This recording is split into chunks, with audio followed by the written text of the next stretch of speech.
اگه شما هم مثل من کلی کار و مسئولیت برای انجام دادن دارید، مثلا دانشجویید یا صبح تا شب میرید سر کار، وقتی برمیگردید کارهای خونه هست، آشپزی هست، برای روابطتون با دوستاتون، با خانواده‌تون، با همسرتون، پارتنرتون باید وقت بذارید، برای ورزش و سلامت روح و جسمتون باید وقت بذارید و در همین بین باید یه وقتی هم خالی بکنید برای یاد گرفتن یک زبان جدید. این ویدیو دقیقاً برای شماست. سلام، خوش اومدین به کانال خودتون و یه ویدیو دیگه با من. اگر جدید هستین بازم سلام، من مهسا، دانشجوی ارشد بیوشیمی. تقریبا 1.5 سال که توی آلمان زندگی میکنم و توی این کانال تجربیاتمو، اونایش که مفیده، باهاتون به اشتراک میذارم. این ویدیو هم دقیقاً تجربه من از زبان خوندنه و چرا میتونه برای شما مفید باشه؟ به خاطر اینکه من زبان آلمانی خوندن رو تایمی شروع کردم توی ایران که دانشجو بودم، کارآموز بودم، صبح تا شبم کامل پر بود، ولی هر جوری که بود باید برای خوندن زبان آلمانی وقت خالی میکردم و این زبان رو یاد میگرفتم و انجامش دادم هر طوری که بود. و الانم با اینکه دانشجوام و واقعاً دانشجو بودن توی ایران با اینجا خیلی فرق میکنه، زمین تا آسمون فرق میکنه. یعنی کاملا وقتم پره، کارهای خونه هست، همه اینا هست. همچنان دوباره حالا زبان آلمانی رو که دارم یاد میگیرم، از طرف دیگه دوباره شروع کردم زبان انگلیسی رو یاد گرفتن، چون انقدر توی ایران استفادهش نکردم که یادم رفته. ولی خب همچنان دوباره دارم زبان جدید یاد میگیرم و گفتم که خوبه میام تجربه‌مو برای وقت پیدا کردن برای زبان خوندن با شما به اشتراک بذارم. شاید شما هم مثل من دوست داشته باشید که یک زبان جدید رو یاد بگیرید، ولی انقدر کار و مشغله داشته باشید که همیشه بگید امروز، فردا، حالا بعداً وقتشو ندارم. به هر حال امیدوارم که ویدیو براتون مفید باشه. یادتون نره که اگر ویدیو رو دوست داشتین حتما لایکش بکنید و برای دوستایی که اصلا وقت ندارن هم بفرستید. آقا 100% مطمئنم که شما هم مثل من این حرف رو هزاران بار شنیدید که خواستن توانستن است. اگه بخوای میتونی، اگه نتونستی پس نخواستی. این حرفا بهونه است که تو وقت نداری و باید یه وقتی خالی بکنی و از این حرفا.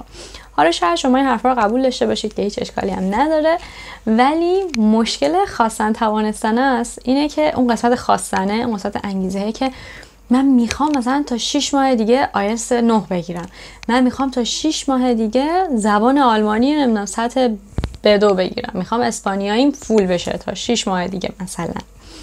این انگیزه اوایل کار بالاست، اوایل که میخوام مثلا شروع بکنی معمولا انگیزه بالاست. من خودم با انگیزه 0 شروع کردم، ولی معمولا اینجوریه که این انگیزه یه روز هست یه روز نیست. یه روز میبینی انقدر سر انگیزت بالاست، آره من میخوام تو 6 ماه یاد بگیرم، از امروز شروع میکنم، روزی 5 ساعت میخونم، 2 روز 3 روز، یه هفته، نهایتا 2 هفته، در بهترین حالت 2 هفته 3 هفته ادامه میدی.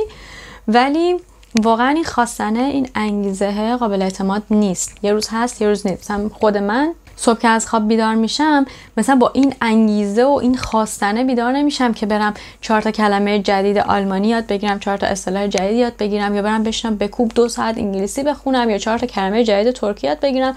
با این انگیزه از خواب بیدار نمیشم. چیزی که من تشویق میکنه به زبان یاد گرفتن خود اون پروسه یاد گرفتن، خود اون پروسه زبان خوندن نیست. اون بنفیت یا اون سودیه که زبان خوندن و یاد گرفتن برای من داره. اینکه بعداً میتونم با آدمای دیگه آشنا بشم، باشون صحبت بکنم، حالا درهای جدید، راههای جدید برای من باز میشه وقتی که 4 تا زبان بیشتر بلد باشم.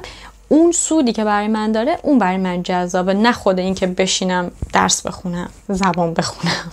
و با این کار من میام اون سود و یا اون لذت زبان خوندن رو برای خودم به تأخیر میندازم. در واقع من از پروسه لذت نمیبرم، ولی وقتی که زبان رو یاد گرفتم، تونستم صحبت بکنم، تونستم بنویسم، اون موقع از زبان خوندن، زبان یاد گرفتن لذت میبرم.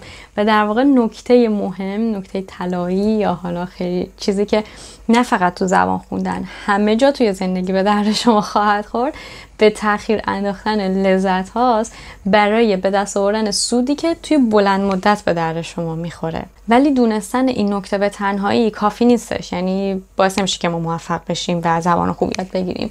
حتما باید به این نکته عملا بکنیم، یعنی باید اون لذت‌های کوتاه مدت رو به تأخیر بندازیم تا اینکه بتونیم از یک سود بلند مدت تری، از یک لذت بلند مدت تری استفاده بکنیم یا بهره ببریم. ولی مشکل اینجاست که برای این کار به یک دیسیپلین خیلی قوی نیاز داریم و خیلی اوقات حالا ما برای خیلی از کارامون ممکنه که دیسیپلین خیلی خوب داشته باشیم، ولی مثلا برای زبان خوندن این دیسیپلین رو نداریم. هی میگیم امروز شروع میکنم، فردا شروع میکنم، الان وقت ندارم، هفته دیگه شنبه شروع میکنم و اون شنبه هیچ وقت نمیاد. برای بعضی کارا مثل زبان خوندن، میدونید من نمیگم که ما آدمای بی دیسیپلینی هستیم، برای بعضی کارا انگار اون دیسیپلین رو نداریم. برای خیلی کارهای دیگه آدمای قوی خوبی هستیم و با دیسیپلین میریم انجامش بدیم، میترکونیمش، ولی برای زبان خوندن انگار یه جوریه، میدونی، انگار مثلا من کارهای دیگه الان اولویت داره به زبان خوندن و خیلی وقتا اون دیسیپلین لازم برای شروع کردن زبان خوندن رو نداریم.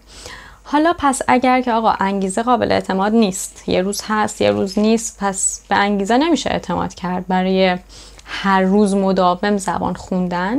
از اون طرف بهترین دیسیپلین و بالاترین دیسیپلین رو توی این دنیا هم نداریم که بدونم هر روز میشینم زبان میخونم. پس راه حل چیه؟ چطوری باید توی مسیر زبان خوندن خودم رو نگه دارم و مثلا یه هفته نخونم بلش بکنم؟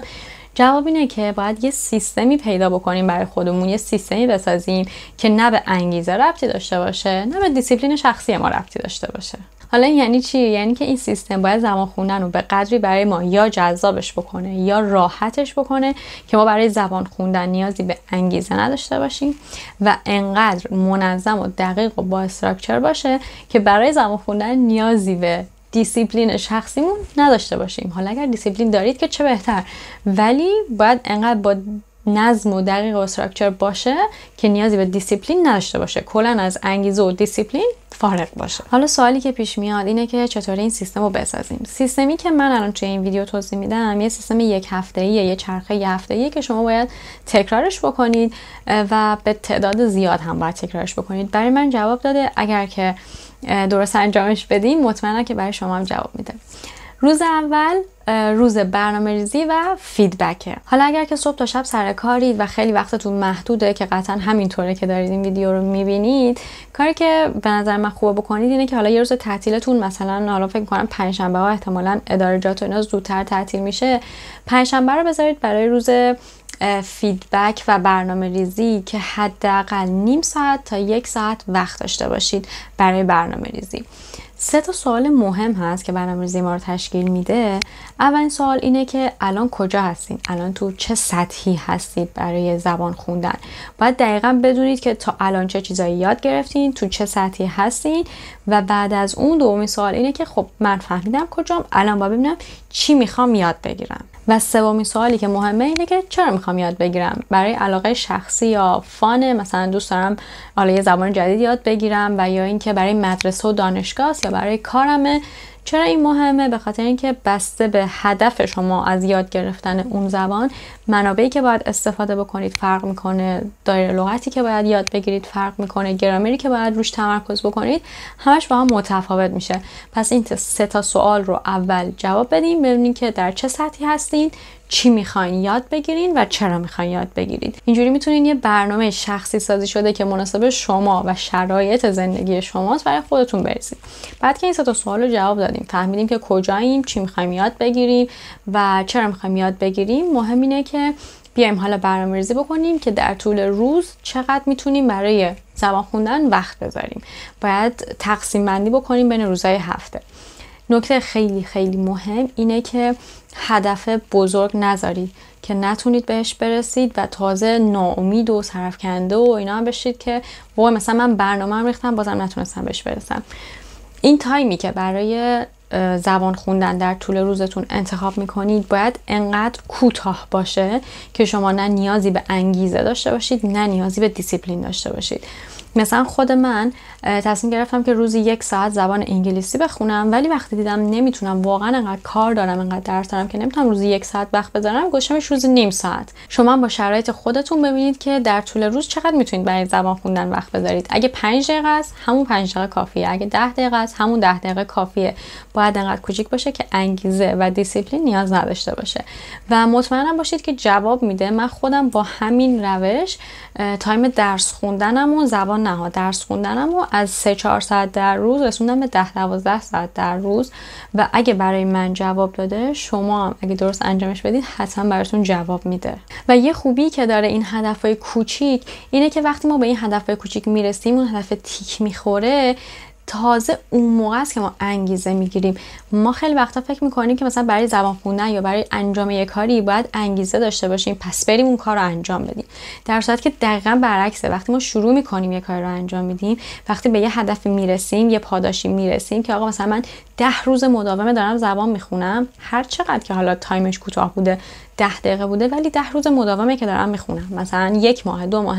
وقتی که این هدف‌ها یکی تیک میخوره، علاوه بر این که ما اعتماد به نفس میگیریم، تازه اون موقع است که انگیزه ادامه دادن توی ما به وجود میاد. اون موقع انگیزه میگیریم. در واقع این نیست که انگیزه داشته باشیم بریم کار رو انجام بدیم، باید کار رو انجام بدیم تا انگیزمون هم بیاد. نکته مهم بعدی برای برنامه‌ریزی اینه که تمام مهارت‌هایی که برای زبان خوندن نیاز هست و شما باید توی برنامه‌ریزیتون جا بدین، یعنی دایره لغت، درک مطلب، شنیدار، نوشتار و گفتار. در واقع سعی کردم فارسیشو بگم، میدونم که 100% انگلیسیش براتون راحت تره، ولی سعی کردم فارسیشو بگم، حالا همون رایتینگ و لیسنینگ و اسپیکینگ خودمونه. ولی حتما اینا رو توی برنامه‌تون بگنجونین، چون خیلی مهمه. مثلا اگر میگم 10 دقیقه وقت دارید در روز درس بخونید یا زبان بخونید، اگر که امروز 10 دقیقه روی دایره لغتت کار کردی، فردا 10 دقیقه دیگه روی گرامرت کار بکن. و فکرم نکنید که وای 10 دقیقه کمه. میدونید کمالگرا نباشید، چون همین 10 دقیقه ها آخرش میشه 1 ساعت، آخرش میشه 2 ساعت و با اون کمالگرایی ما هیچ وقت اصلا نمیتونیم شروع بکنیم. یه قانونی هست، فکر میکنم اسم قانونش باید قانون 100 ساعت باشه، اسمشو یادم رفت الان. حالا این قانون 100 ساعت میگه که اگر یه شخصی بخواد یه مهارتی رو یاد بگیره، اگه در طول سال 100 ساعت براش وقت بذاره که میشه در طول روز حدوداً 18 دقیقه، بعد از این 100 ساعت اون فرد که میخواسته اون مهارت رو یاد بگیره بهتر از 95% آدمای دیگه است که اونا هم میخواستن همین مهارت رو یاد بگیرن، ولی این 18 دقیقه در روز رو براش وقت نذاشتن. پس این مایندست 10 دقیقه بهتر از هیچیه خیلی میتونه بهتون کمک بکنه که زیاد کمالگرا نباشید و همون 10 دقیقه رو انجام بدید. واقعا 10 دقیقه بهتر از هیچیه. اگر تا اینجای ویدیو رو دوست داشتین، ممنون میشم که حتما ویدیو رو لایک بکنید، یه کامنت خوشگلم برام بذارید، یادتون نره که کانال رو سابسکرایب بکنید که بازم همدیگه رو ببینیم. برگردیم سر موضوع صحبتمون. بعد از برنامه‌ریزی، روز دوم روز آماده سازیه. حالا که فهمیدیم در طول روز چقدر وقت داریم برای زبان خوندن، مثلا 10 دقیقه، 20 دقیقه، نیم ساعت، هر چقدر که وقت داریم، باید بیایم چیزایی که می‌خوایم یاد بگیریم و آماده بکنیم که دیگه اون موقعی که می‌خوایم زبان بخونیم اینجوری نباشه که خب حالا مثلا چی گوش بدم، کدوم پادکست رو گوش بدم برای مثلا لیسنینگم، نمیدونم لغت چی بخونم، درک مطلب چی بخونم. باید همه چیز انقدر آماده باشه، انقدر منظم و دقیق آماده باشه که نیازی به انگیزه و دیسیپلین نباشه. پس توی روز آماده سازی اگر میخوایم در طول هفته لغت بخونیم، فلش کارت های مثلا اپلیکیشن آنکیمون رو آماده میکنیم. برای اگه دارین از اپلیکیشن آنکی استفاده میکنید، حواستون باشه که توی روز آماده سازی بیشتر از نیم ساعت تا 45 دقیقه، اگر که تازه کار هستین با آنکی 45 دقیقه اوکیه، ولی بیشتر از نیم ساعت برای وارد کردن لغت ها و فلش کارت درست کردن وقت نذارید، چون که تعدادش خیلی زیاد میشه و برای یک هفته تعدادش واقعا زیاده، حجمش بالاست. پس حواستون باشه بیشتر از نیم ساعت نیاز نیست وقت بذارید برای آماده کردن فلش کارت. بعد از اون برای لیسنینگتون پادکست، فیلم، هر چیزی که میخواید ببینید یا گوش بدید رو آماده بکنید، انتخابش بکنید. کتاب اگر میخواید بخونید، روزنامه میخواید بخونید، مجله میخواید بخونید، مقاله میخواید بخونید، برید دقیقاً انتخابش بکنید که نگید که مثلا من میخوام تو این هفته 2 مقاله بخونم. کدوم 2 مقاله رو میخوای بخونی؟ اینو این انتخابش بکن که دیگه وقتی خسته ای، وقتی وقت نداری، کلافه ای، نخوای تازه مثلا بگی خب حالا مثلا برم کدوم مقاله رو بخونم، کدوم مجله رو بخونم. نه، دقیقاً انتخاب بکن که من اینو میخوام بخونم که وقتی خسته ای یه مرحله برات کمتر باشه، دقیقاً مثلا لقمه آماده باشه که تو فقط برش داری بزنی. برای آماده سازی سعی بکنید آخر هفته رو انتخاب بکنید، مثلا جمعه یا روزی که تعطیل هستین، که بتونید تمام این کار رو انجام بدید با خیال راحت و اینجوری نباشه که میگم اون تایمی که میخواید زبان بخونید تازه بخوای به این فکر بکنید که خب چی بخونم. بعد از آماده سازی روز درس خوندن بالاخره میرسه. روز سوم تا هفتم، مثلا شنبه تا چهارشنبه میشه تو مثال ما، روزیه که تمام اون چیزایی که برنامه‌ریزی کردید، تمام اون چیزایی که آماده سازی کردید باید بخونید. حالا به جز این توی تمام تایم مردتون سعی بکنید که ازش استفاده بکنید. تایمی که دارین ظرف میشورین، تایمی که دارین میرید خرید، توی مسیر دانشگاهین، تو مسیر کار، تو مسیر خونه، هر جایی که هستین سعی بکنید که حالا یا پادکست گوش بدین به اون زبان هدفتون، یا ویدیوهای یوتیوب ببینید، یا فلش کارت های آنکی رو در بیارید بخونید. هر جوری که هست از این تایم مردتون استفاده بکنید. بعد از روز هفتم دوباره برمیگردیم به روز فیدبک و برنامه ریزی. خیلی خیلی مهمه که حتما یه روز برای فیدبک دادن به هفته گذشته داشته باشید، به خاطر اینکه باید هر هفته اون درس خوندن، زبان خوندنتون رو بهتر بکنید. هر دفعه باید مسیر رو بهتر بکنید. ببینیم چه کاری بد انجام دادم، چه کار خوب انجام دادم، چه کار بکنم که بهتر بشه. و نکته خیلی خیلی مهم که در واقع نه فقط برای این سیستم، برای هر سیستم دیگه‌ای هستش، اینه که بدونید با یه بار و دو بار و یک هفته دو هفته انجام نمیشه، جواب نمیده. باید حتما بارها و بارها و بارها و بارها تکرار بشه. باید صبور باشین و حداقل به نظر من باید 3 ماه براش وقت بذارید و این چرخه رو تکرار بکنید. خصوصا که اگر مثلا روزی 10 دقیقه 20 دقیقه دارید وقت میذارید برای زبان خوندن، یادتون باشه که با یه هفته 2 هفته تغییر آنچنانی نمیبینید. پس انگیزتون رو از دست ندید و حداقل برای 3 ماه 4 ماه انجامش بدید. اون موقع است که میبینید چقدر زبانتون پیشرفت کرده و میرید حالش رو میبرید. پس صبور باشین، تکرار داشته باشین، حداقل 3-4 ماه انجامش بدید و فیدبک و بهتر کردن مسیر یادتون نره. چون اگر که نمیدونم 5 ماه 6 ماه همینجوری فقط زبان بخونید ولی به خودتون فیدبک ندید، مسیرتون رو تحلیل نکنید، ندونید که چه کاری رو خوب انجام میدید، چه کاری رو بد انجام میدید، همش وقت تلف کردنه. یادتون باشه که همه اینا رو انجام بدین. امیدوارم که ویدیو رو دوست داشته بوده باشین و این نکات براتون مفید بوده باشه. اگر ویدیو رو دوست داشتین ممنون میشم که حتما لایکش بکنید، با دوستای خیلی شلوغتون به اشتراک بذارید و اگر که دوست داشتین کانال رو سابسکرایب بکنید که بازم همدیگه رو ببینیم. موفق باشین. میبوسمتون. خدا نگهدار.